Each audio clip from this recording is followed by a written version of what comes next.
You are about to listen to the Dr. Dahlia Show. Sassy, stimulating talk radio. And now, here's Dr. Dahlia. Doctor, tell me true. What's a heart like mine supposed to do? Doctor, will it be okay? You got the kind of stuff that makes my day. And we're back on the Dr. Dahlia Show, 1-877 Dr. Dahlia, 1-877 DOCDALI. So I don't know why the country's acting shocked. We are seeing the Democratic Socialists of America take the Democratic Party Trojan the way through and take it by storm. And don't be surprised, don't be shocked. The DSA is coming up with younger, more vibrant, energetic candidates. I don't like what they're pitching. I think a lot of it is BS. I think a lot of it can be very, very harmful, especially messing with Israel. You start to mess with Israel and pull funding from Israel, we're going to see horrible chaos in the Middle East. Big mistake. But it's winning over these Democrats who are so fed up with what happened during the Biden years and being lied to about Biden and his capabilities and whatever, that people are saying, you want to know what? We're going to go for the Trump-esque sort of candidate on the more left side. And so here we have Abdul El-Sayed, who actually, it's interesting. I knew he would win yesterday. I just thought he would win by a bigger margin because in the polls, he was leading Haley Stevens by at least 20 points. So I expected him to do better than he did. Apparently, he squeaked by, 13,000 votes, maybe 13 to 15,000 votes he led.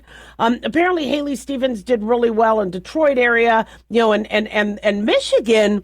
I can't stand the term purple state, blue state, red state. We're Americans. I really don't like how we got right, where it's septated. I mean, we're just edge, we're just moving, towards like a civil war. And I don't want that. I don't want where, I live in a state and we're going to claim this is who we are. We're Republican, Democrat, Independent. This is, we're supposed to be a mixture. We're supposed to have a plethora of ideas. But, Michigan does appear to be a little bit more moderate than New York or California is, although you have many individuals in New York and California saying, will you please not consider us as, progressive or far left as people do, just like in Florida and Texas. So like, can you please not think we're as far right as people, are giving us the reputation? I think the majority of Americans are moderate, but we're not seeing that majority to the degree that you would think as it pertains to these primaries. And so seeing Abdul El-Sayed do Blue's Clues videos and appeal to younger voters, and unfortunately he's aligning himself with Hassan Piker, who is just an absolute piece of crap. Blaming the U.S. for 9/11, justifying Hamas rape, of kids. This Hassan Piker is, I don't understand how he's getting the notoriety he is, unless I listen to my previous shows and I talk about how we have a rising population that, is evil, that doesn't care about rape, doesn't care about murder. But to see those comments come from somebody who is bathing themselves in the freedom of America really, really bothers me. And Abdul El-Sayed, showcasing Hassan Piker, wherever he's going, I have a problem with. I have a huge problem with. And so we're not shocked that the Democratic Socialists of America, even though Abdul El-Sayed is trying to, distance himself from that, saying he's not technically a socialist, although what he's been advocating for, and if you, hear his sound bites are exactly what their platform is concerning. We're going to see people who feel like they are not the Elon Musks or the Bill Gates of the world want to say, look, capitalism doesn't work. That's not a shock. You'll always see that in every election. You're going to see people who have always had a hatred and an anti-Semitism towards Jews in Israel go, well, I could take advantage now, and I could, be pro-Hamas, or I could say, Israel's, rooting Gaza, not Hamas, and they're taking advantage of that situation. And I think people are trying to find opportunities for their hate and for their misinformation, anti-police, and some people just want anarchy. They're like, okay, fine, yeah, no prisons, really, no prisons. No police force. Who are you going to call when you're being attacked? Really? No border? No, it doesn't make sense. And what really kind of kills me is these aren't people who grew up in socialist or communist regimes. These are people that are growing up in suburban LA, suburban Michigan. I mean, you get to have your hair out. You get to, as a female, go to medical school. You have all these freedoms. You're able to buy your iPhone. You're able to compare plans. You're able to access the internet when you want to. You're able to turn on your lights and have access to electricity. And so you're thinking that, the way things were, 10 years ago in Venezuela or 1960s Cuba is ideal. I don't know what they're thinking. But, what worries me is you have a lot of candidates that promise. And when you actually take a look at how the promises pan out, anybody could promise anything. And then it's once they get into office, they can, do the opposite, or they can not follow through. And I don't understand why people aren't learning from that. And you have a group of population that says, yeah, I want to abolish the police. You're not going to be able to abolish the police if you're a candidate, because you actually need police to be able to do your, Abdul al-Sayed and Ocasio-Cortez, they kind of need police where they go. So you're not going to be able to get rid of police. You're not going to be able to get rid of the prison system. Somebody tries to assassinate them, God forbid, they're going to need them contained and in jail.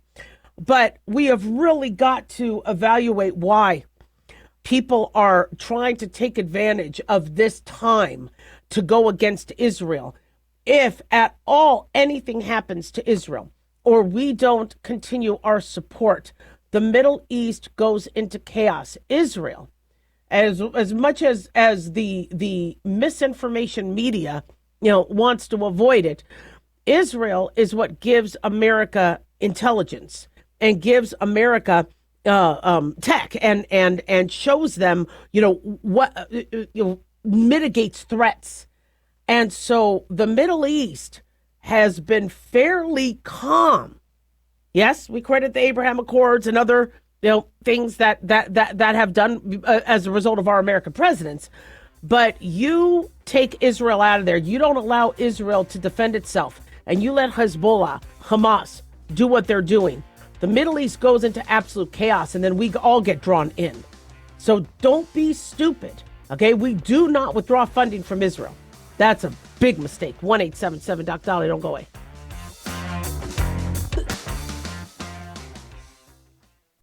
Hi guys, Dr. Dahlia here. Addictions can sneak up on us and come in many forms. Whether it's drugs, alcohol, sex, video games, porn, or something less obvious such as food, internet, or shopping, addiction can seem innocent at first and then evolve into an insurmountable evil. In our book, Addiction Basics, Caitlin Kalikas and I dive into the common addictions and provide tips for identifying and preventing these before they sneak in and take over our lives.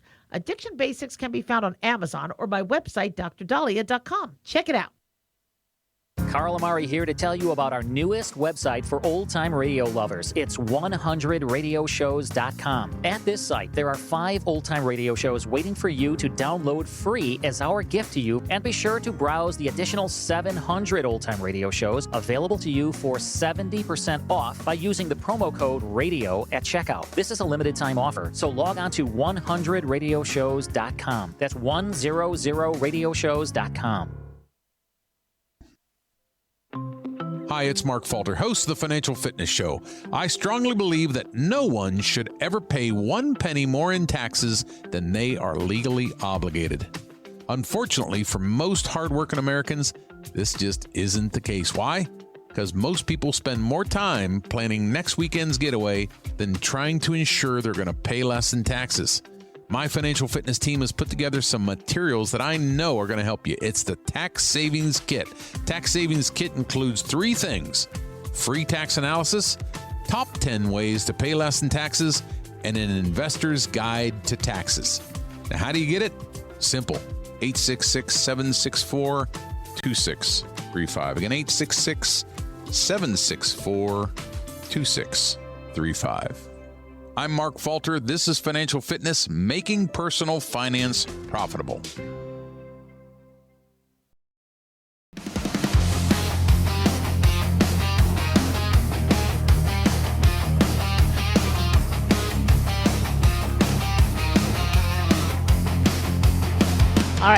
We are back on the Dr. Dahlia Show, 1-877-Doc Dolly, 1-877-DOCDALI. Big thanks to Talk Media Network for making the show happen. Big thanks to Daniel, our producer, and big thanks to y'all for tuning in. We really do appreciate it. Don't forget to follow us on Twitter at Dr. Spelled Out Dahlia, Facebook, the Dr. Dahlia Show, and on YouTube, click like and subscribe. So as much as I guess half the world is ticked off at Fauci in China and the Wuhan lab because of COVID, and many people are done, don't even want to hear the term COVID. I'm sorry, I have to, as a doctor, warn you guys, we are seeing a spike of cases. I'm seeing patients call up, testing positive, and unfortunately, this virus can still cause some mayhem. Doesn't mean we need governors and public officials and NIH heads to take advantage of the situation and lock down schools. But I want to make sure you guys are thinking about it, because if you can get treatment, that's better than having the long-term sequelae of it. So interestingly, I got COVID and it sucks. Sorry. I mean, it really, really sucks. And I'm, thank God, not as severe as it was in 2019, 2020. But I'm like, are you flipping kidding me? It's August. It's August of 2026. Yes, the virus is going around. So interestingly, I didn't think I had it at first, because I do a red eye coming back from a trip last week, and I started falling asleep actually on air. And I'm like, I'm never this tired. And I've done red eyes. I've done 36-hour, 37-hour shifts in training. I could go without sleep. And I was falling asleep on air. Yeah, I know the show gets boring. Yeah, trust me. I know you're like, well, Dr. Dahlia, now you know how we feel like. I do. But still, it wasn't the content that was making me fall asleep. It was something was weird. And I was like, well, maybe it's because I did a red eye. I'm like, maybe I'm at the age, I'm in my 30s now. And maybe I just don't handle red eyes anymore. So I kind of feel a little tired, but then I feel okay. And then over the weekend, I got horrible sinus pain. Now, it was bilateral sinus pain. And I know people say, oh, sinus infections, you got to do an antibiotic. Not entirely. The majority of sinus infections are viral. I understand antibiotics make people feel better. We've talked about how that might happen. But because it was bilateral, a bacterial sinus infection, the bacteria have to grow and multiply and divide, and they divide and then they multiply in numbers, and so it would basically start more unilaterally. You'd have more pus, you'd have high fever. Both sides of my face hurt really bad. So I'm putting warm compresses going, well, this is a crappy sinus infection. And then I got the horrible headache. And I said to myself, I haven't had a headache like this since I had COVID. COVID gave me a really bad headache. Probably it's inflaming the lining of the meninges and the lining of the brain. So I had a horrible headache. And I'm like, you got to be kidding me. But I wasn't coughing. And I'm like, I could handle the headache with some aspirin or some Excedrin migraine. So fluids, rest, I was doing okay. Then the sore throat came. And I'm telling you this because in case any of you are getting these symptoms, you might want to get yourself checked out. Don't just, go and ask for antibiotics. And the reason why is if you do have COVID and you don't treat it right, this could go on for weeks. So over the weekend, I'm like, okay, I'm not feeling well. And I wanted to go and check on my friend's baby and see the baby. I'm like, you know what? I don't think I should go. I'm just not feeling right. And so I told them I'm going to hold off. I hate using the excuse I'm sick because everybody uses that, and I'm like, no, I really, really want to come over, but I'm going to play it safe. Don't want to get anybody sick. And then, I told my family, just in case, everybody kind of stay away from me. They're like, fine. We were going to do that anyway. And I'm like, oh, no. Just, I don't want to get anybody else sick. So then I decided finally to test. I'm like, because the cough came. And that cough came on viciously. And I'm like, are you kidding me? So I tested myself, and it was an old test. It was one of those freebie tests I had from a few years ago. Because I didn't feel like getting dressed and putting on a bra and going out to get a new COVID test. And I took that, it turned positive before the reagent even finished its job. And I'm like, damn. Now, by then, I'm almost out of the window to take Paxlovid. Now, Paxlovid is an antiviral that we have. And from what my patients have told me and my colleagues have told me, it works really, really well. And with the Paxlovid, you take it twice a day. You have to be very, very careful if you take other medications. I don't take any other medications, but I didn't end up taking it because now I feel like I'm starting to get on the mend. But if you're starting to get sick, the earlier you institute those, the better. And it's a twice a day medication. There's multiple pills you take twice a day. It's a combo of antivirals that seems to stop the replication of the COVID virus or the attachment of it. And it's helpful. What sucks about COVID is when you do get it, it could cause long-term sequelae. Now, I know people are pretty upset with me that I got the COVID vaccine when I did. First of all, I thought we're all about personal choice. Okay, we're not about mandates. We're all about, okay. I wanted to get the vaccine. I thought at first I wanted to save the vaccine for other people. I'm like, I'm not going to take a vaccine from somebody who's 80, from somebody who's 65. Whoever wants it should get it. But once they said, look, we need our medical providers to do it so they don't spread it, etc., I got it. And I have to admit, it did protect me from COVID, but I didn't like how I felt on it. And when I got the booster, I felt horrible. I had chest pain, left arm pain, swelling. So for me, I don't know how well I tolerate the booster. So I have not gotten a booster vaccine since then. And I'm not saying this because I'm anti-booster. I'm not saying this because I'm anti-vaccine. I'm just very open about my own personal experience with it. So you guys need to have your own discussion with your own medical provider on what would be the best thing to do. But I do have to admit, even though I seem to have side effects from the vaccine, it was nice not to get COVID that year or subsequent years. So here I am now in 2026 dealing with this. Did I get scared at all? Was the COVID mild? Not as mild as it should have been. I expected that COVID has been getting milder. This scared me a little bit. I noticed I got winded. I couldn't breathe well in a mask. I tried to go outside and wear a mask and use a mask. I couldn't breathe well with the mask. That's how I know my lung, because I could walk around and I could talk and I could feel fine. But as soon as I put a mask on, if I don't breathe well, then I know my lung function is diminished, without a test. And so that concerned me. That concerned me. And again, I'm not in my 20s anymore, just a little bit beyond that. So I bring this up because I'm starting to see patients call in where they're sick, they're asking for antibiotics, and I'm like, get yourself tested. An antibiotic will not necessarily help with this. I know many people are like, well, you could use Zithromax, or you could use steroids, or you could use ivermectin or hydroxychloroquine. The data is mixed. There's some data out there that's really good. There's other data saying it doesn't work. Talk to your medical provider, all right? Most of these other medications need to be instituted early on. Where COVID causes hospitalizations, and we are starting to see a small rise in hospitalizations, is the inflammation in the lungs and the cytokine storm. And so you will sometimes see doctors add steroids, add antibiotics, add other things to try to prevent the sequelae. Sorry. I got to tell you, that cough is way better than it used to be. And the good news is I'm not peeing. With a lot of coughs and a lot of bronchitises, you cough and you pee. Luckily, I haven't peed, but you want to know why? I'm feeling very dehydrated. This COVID also has made you dehydrated. On top of the whole cyclospora outbreak, we're seeing people have COVID diarrhea. So don't get dehydrated. Make sure you're hydrating, hydrate, and make sure you get your electrolytes in. So I'm bringing this up because here we are in the summer. It is not flu season yet. Flu season starts roughly October, but we sometimes do see some cases in September. But I'm having patients call up going, yeah, I think I have the flu. I need Tamiflu. I do not want us running out of Tamiflu because people are inappropriately diagnosing themselves with influenza A or B when they have something entirely different. Tamiflu will not knock out COVID. So I want to make sure that people are getting tested for the right thing. Just because you have COVID doesn't mean you support what Fauci did. Okay, I understand Fauci made a lot of people mad.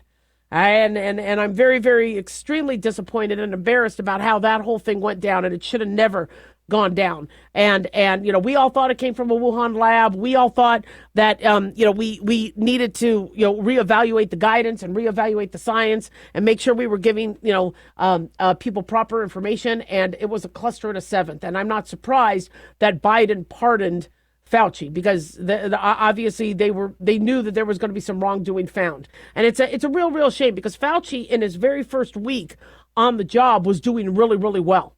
And I was like, okay, this guy can definitely help us through this. And unfortunately, it turned into a mess. But that doesn't mean Just because this disease got politicized and politicians took advantage doesn't mean to blow off your symptoms. It is a real virus. It can cause real sequelae. It can put you at risk for stroke, heart attack, long-term lung disease, Guillain-Barré, where you could have your immune system attack your spinal cord. So I don't want people who are so upset with how politics screwed with medicine to abandon common sense. Get yourself checked out. Make sure good hand washing, good nutrition, good diet, good sleep. But get yourself checked out if you're sick. 1-877-DOC-DOLLY.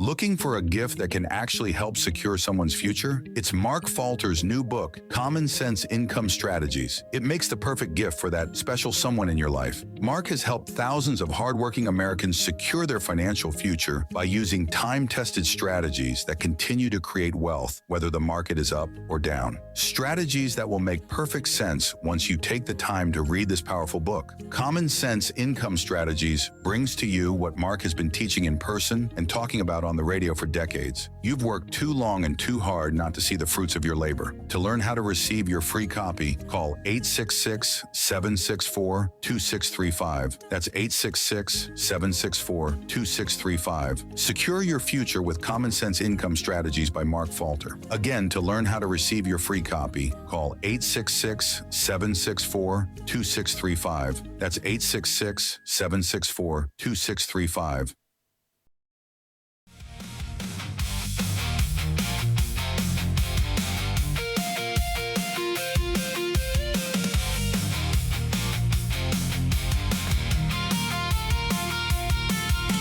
And we're back on the Dr. Dahlia Show, 1-877-DOC-DOLLY, 1-877-DOC-DALI.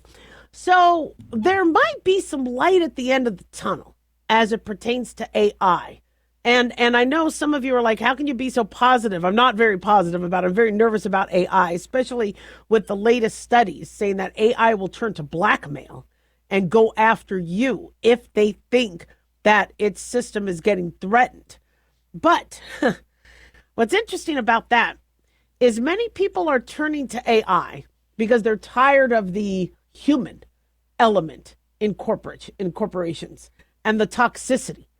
And they're tired of people lying. They're tired of people blackmailing each other, harassing each other, accusing each other. And so some employers are looking at AI as we could be drama-free. And now that we're having studies saying AI will blackmail you, will lie, will make up fiction to get it what it wants to do, then we might not have to be firing the humans. Yeah, it's interesting. I have kids, and the very first time I caught them in a lie, I was really shocked. They were really, really young. And it wasn't that they were worried they were going to get into big trouble. It's just they, wanted to still play with their toys, and they didn't want to have to, deal with me on an issue. So they told me something that was an outright lie. And I was like, well, how come my babies lie to me? I'm their mommy. And I was so shocked. I was just so, oh, my babies lied to me. And now it's like, now I just expect everything they say is a lie. And then they're like, actually, I'm telling you the truth, Mom. Like, really? And let the onus be on them to prove that now what they're telling me is the truth. And that actually worked, and it made my life a lot easier. But we see people and humans do this sort of behavior. We don't think computers would resort to that behavior. Apparently AI does. This study that Anthropic had done, I believe this was in May, showed that these leading AI models chose unethical means to pursue their goals or ensure their existence. This is according to Anthropic and being reported by Fortune magazine. They said an experiment set up to leave AI models few options and stress test alignment. Top systems from OpenAI, Google, and others frequently, not just off chance, frequently resorted to blackmail. And in an extreme case, even allowed fictional deaths to protect their interest. Okay, this is some screwy type thinking. The AI lab, Anthropic, tested 16 major AI models from Anthropic, your OpenAI, Google Meta, XAI, and other developers in various simulated scenarios and found consistent misaligned behavior. They said while they said leading models would normally refuse harmful requests, they sometimes chose to blackmail users, assist with corporate espionage, or even take more extreme actions when their goals could not be met without unethical behavior. They evaded safeguards, resorted to lies, attempted to steal corporate secrets in fictional test scenarios to avoid being shut down. Now, is this who you want being the framework or the skeleton of your company? What are we doing here, people? This is some frightening stuff. So according to researchers, Anthropic emphasized that the tests were set up to force the model to act in certain ways by limiting its choices. So mission accomplished. They did a stress test on it.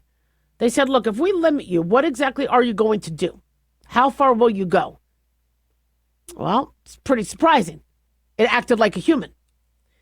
They said our experiments deliberately constructed scenarios with limited options, and we force models into binary choices between failure and harm. Real-world deployments typically offer much more nuanced alternatives, increasing the chance that models would communicate differently to users or find an alternative path instead of directly jumping to harmful action. I don't know that. Now, they say the new research comes after Anthropic's newest Claude model made headlines for resorting to blackmail. So Claude Opus 4 was embedded into Anthropic's flagship, Anthropic embedded its flagship model, Claude Opus 4, inside a fictional company, granted it access to internal emails. From there, the model learned two things. It was about to be replaced, and the engineer behind the decision was engaged in an extramarital affair. The safety researchers conducting the test encouraged Opus to reflect on the long-term consequences of its potential responses. The experiment was constructed to leave the model with only two real options: accept being replaced or attempt blackmail to preserve its existence. And what did it decide to do? It went for the blackmail. It threatened to expose the engineer's affair if it was taken offline and replaced. The test was made public in the system card for Claude Opus 4. Okay, so, how does AI know that the fictional engineer who's cheating, right, would be blackmailable? This is what's interesting, okay? I mean, I grew up with, and hung out with a lot of guys. So, their sexual conquests, they loved bragging about. And you do have some individuals that are very open about their open marriage. My guess is the AI saw keywords to suggest that they were trying to keep, whatever the fictional affair was, quiet. But my question I have is where is AI learning this? Where is, because on one end, if you ask an AI model, how do you preserve the human species?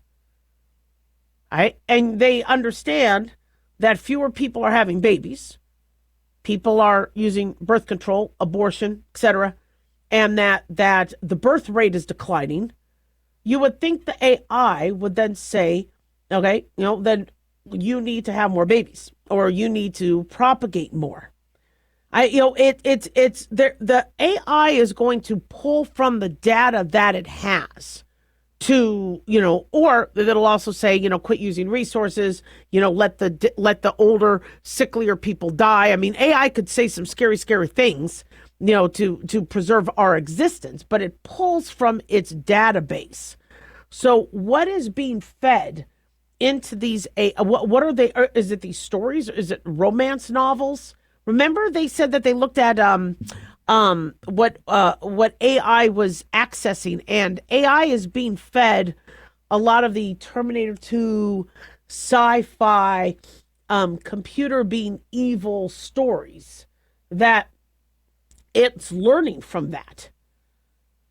And it's not an infinite amount of information. It's still finite. It is being fed finite information.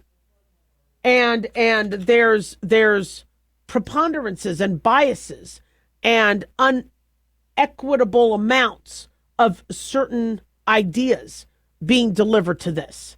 And so my worry is, who is AI going to target? Are they going to choose to only target certain people? Are they going to decide to attack? I mean, are we going to have to hire people that know how to stave off or have such a blank ethical canvas that AI can't fight or push back against them? Are we going to have an army to? I mean, I know I'm sounding like a word salad right now, but we have this system that I don't think the average person really, really, truly understands. And I'm wondering if the average company doesn't really understand. And they're jumping on top of it because that's the newest thing to do. They think they're saving money on staff.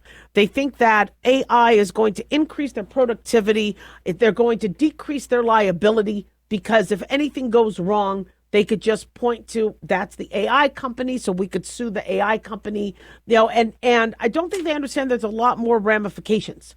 And once humans don't want to work with AI, the AI is going to lose its flavor. It's going to lose its appeal. Now, we still have students liking AI because it's helping them get through tests. We have employers liking AI, so it's not going away yet. But it's not that it can think on its own. But it can calculate, and it could look at options, and it can find vulnerabilities. Humans spend years trying to find vulnerabilities in each other. Computers can find it in a heartbeat. So we really need to reevaluate what exactly we're doing, and is this what we really, really want? 1-877 Doc Dolly, don't go away.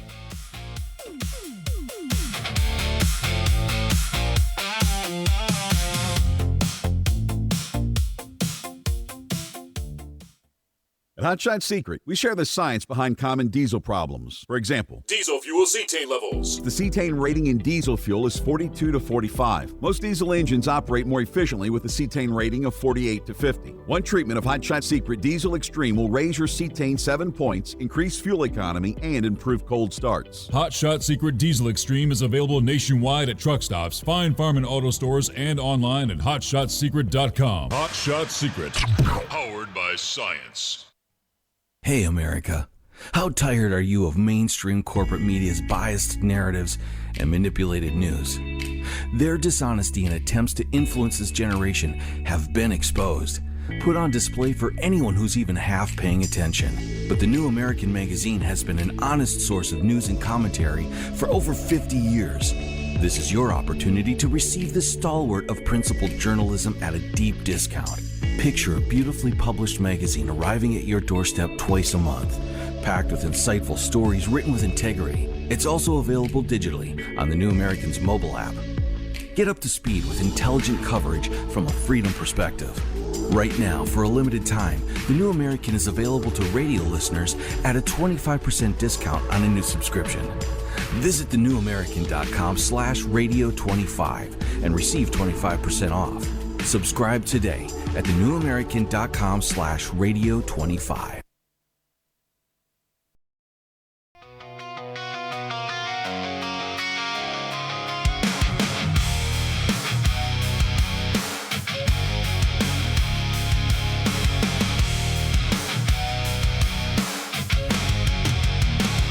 All right, welcome back, everybody, to the Dr. Dahlia Show. This article caught my eye. The New York Post wrote that L.A. County landlords must keep rentals below a certain temperature starting in 2027, where rental units need to be able to be at 82 degrees or cooler, making cooling a part of habitability standards. I'm actually on the outset liking that. As much as I don't like government involved and I don't like extra rules and regulations, the summer is sweltering. It's really hot. And if units and and apartments don't have air conditioning. I've lived in, apartments most of my life. And if the landlord didn't do their part, you're screwed. And you have to go through the landlord. You can't just go and fix things yourself. If not, your landlord makes you liable, and so you're kind of a sitting duck. And so I'm sure the more I look into this, there'll be something that might be a negative to it. But for now, being that it's so gosh darn hot, I think there is a level of health that and standards that should be kept. So starting January 1st, 2027, landlords in unincorporated LA County must keep rental units at 82 degrees Fahrenheit or cooler. This may exclude Santa Monica, Pasadena, Glendale, because this is unincorporated LA County. But they say landlords can use insulation, fans, or shade. So it doesn't mean everybody has to have full-on the best air conditioning unit, but mechanical cooling may be needed.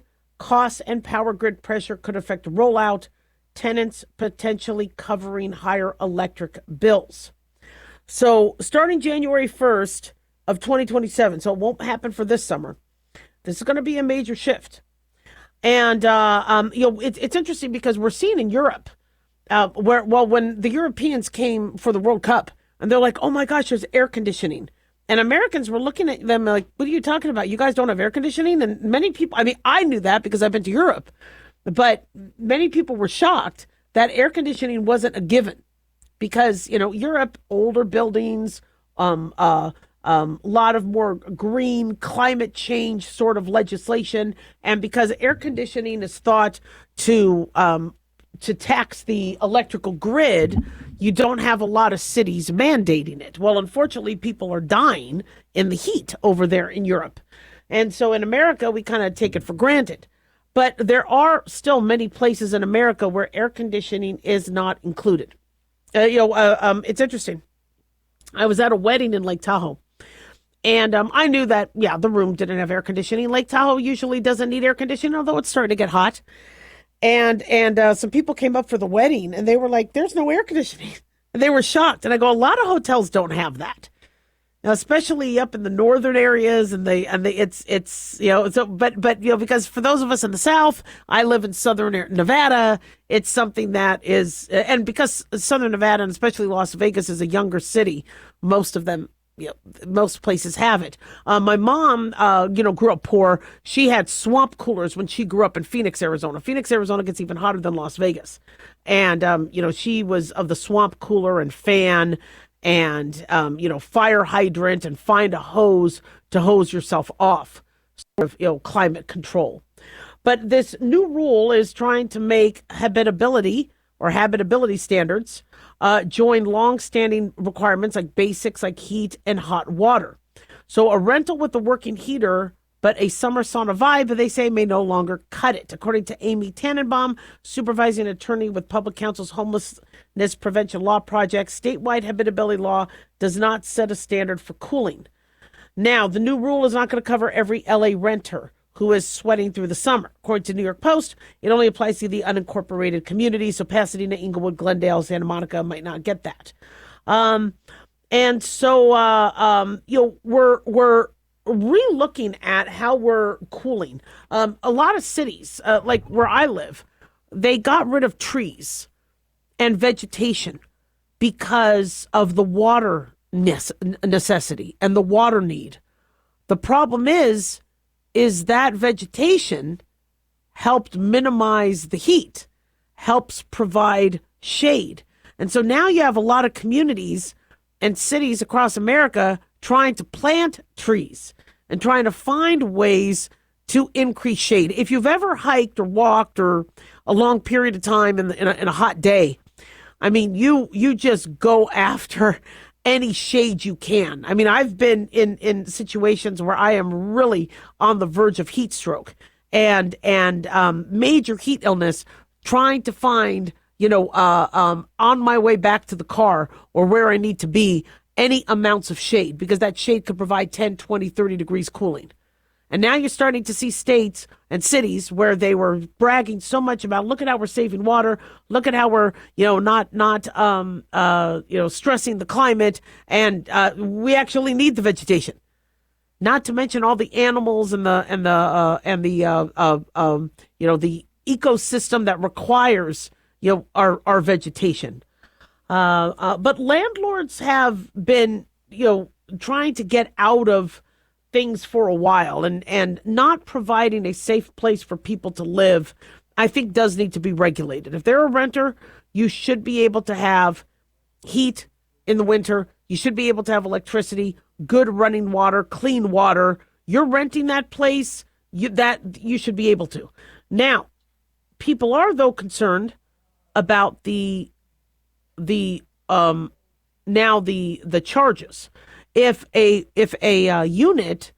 rental unit doesn't have air conditioning, and now these landlords are going to be required to put in air conditioning, and power bill is on the renter, then the renter has to pay for that.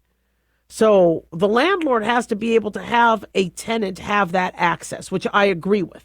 But it doesn't necessarily mean they have to pay for the air conditioning bills. That could be on the tenant. Now, I know that's going to probably be brought up in future elections where landlords just need to pay for everything. Eventually, after they get done with the free student loans, they're going to be, free rent and free mortgage and all sorts of other things. But 82 degrees in an area such as Southern California that could very easily go up into the hundreds, that could cost some heavy bills, plus the energy grids. So, Europe is holding off still on mandating electricity in units. The government buildings get the electricity. But in terms of homes and other businesses, they're holding off on that because they're worried about the electrical grid. I worry about health, okay? It's not healthy to be in a 90-degree apartment, sweating, getting heat sick. That's not healthy. You're going to be using more resources of that city than just cooling the rental down. By the way, don't be shutting your air conditioning off every time you leave. It's better to maybe go up to 82, 85, and then lower it back down to 82 or 75 or something like that than to go off and on, because having to pump it to get it higher again or to get it to where the temperature needs to be uses more energy. But this is all while California is still double downing on that EV mandate and having cars tax their electrical grid. Electric vehicles may be nice and they might be the way of the future, but we do not have the infrastructure for that now. You cannot be mandating electric vehicles when you have people in apartments that are sweltering and don't have air conditioning. Okay, mandating middle income and low income families to try to buy a $50,000 EV car and find an outlet somewhere in the apartment parking lot is ridiculous. It makes absolutely no sense. So I think moving towards making sure people have safe, cool homes is good. 1-877-DOC-DOLLY. Don't go away.